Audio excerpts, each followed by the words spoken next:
Channel 5 star Dan Walker gushed as he revealed to co-star Helen Skelton his ideal date. The 47-year-old presenter headed to the Yorkshire Moors where he explored the national park which boasted breathtaking views. On Thursday Dan kicked off Yorkshire Great and Small by telling viewers they were heading to the culinary capital, which was quickly followed by a fun fact of history. He was heard saying, "You know how I love history. Well, Mary Queen of Scots stayed here before her execution, on the way to Northamptonshire." The pair headed to a tiny village that was famed for its pastries and meat dishes.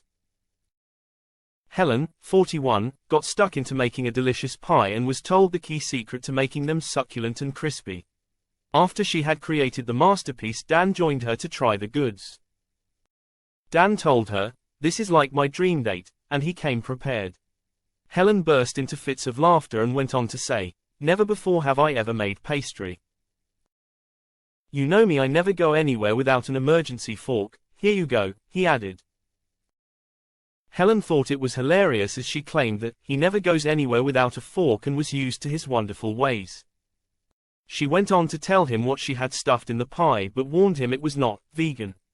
Helen said, "It is steak, ale and a lot of lard," mentioning the top tip the bakers had told her which made the dish perfect.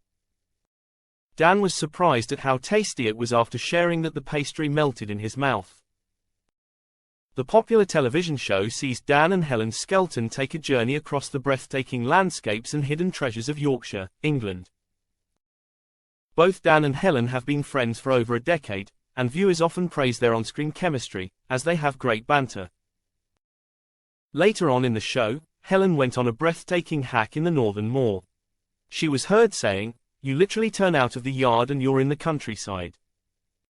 After a trot through the woodland, she reached a stunning viewpoint that made her heart skip a beat as she took in the jaw-dropping scenery.